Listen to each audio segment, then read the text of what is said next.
Total ada 12 saksi mulai dari mantan Kepala Puskesmas, Kepala Puskesmas hingga bendahara dihadirkan JPU Kejati Bengkulu dalam sidang perkara dugaan korupsi dana BOK Dinas Kesehatan Kaur.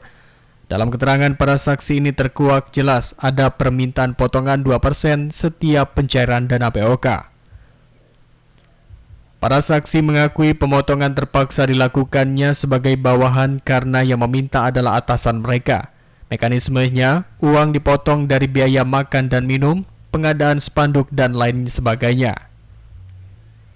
Diakui para saksi, terdakwa Darmawansyah yang merupakan mantan kadis itu, uang tersebut sebagai pengamanan yang diduga untuk mengamankan kasus agar tidak naik penyidikan. Bahkan mantan Kepala Puskesmas juga diminta mengumpulkan uang oleh mantan kadis dengan jumlah bervariasi. JPU Kejari Kaur Bobi Muhammad Ali Akbar membenarkan adanya pemotongan yang diminta mantan kepala dinas. Selain itu ada juga uang pribadi para kepala puskesmas diminta kepala dinas yang belum diketahui kemana muaranya. Dalam kegiatan makan minum itu ada dalam setiap item kegiatan, misalkan dari pencegahan stunting, kemudian COVID, semuanya itu bermasuk kegiatan gitu. Kemudian mereka lakukan penggelembungan harga, mengurangi kualitas sama kuantitasnya, ya itulah yang dijatahkan 2% tuh.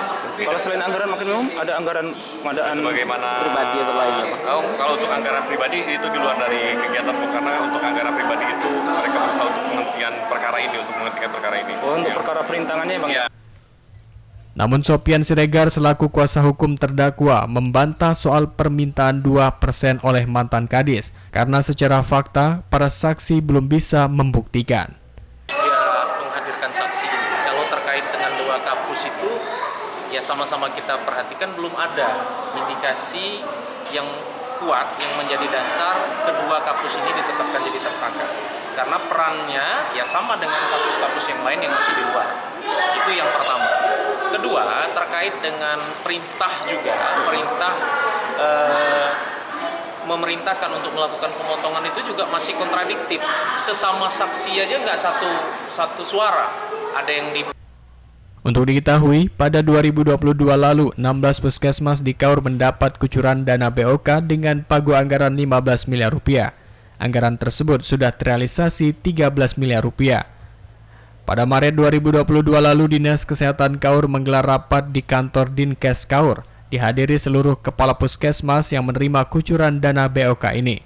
Dalam rapat itu diduga ada perintah dari Kepala Dinas Kesehatan Kaur agar seluruh kampus menyetor 2% setiap pencairan dana BOK ini. Rendra Aditya Gunawan, RBTV melaporkan.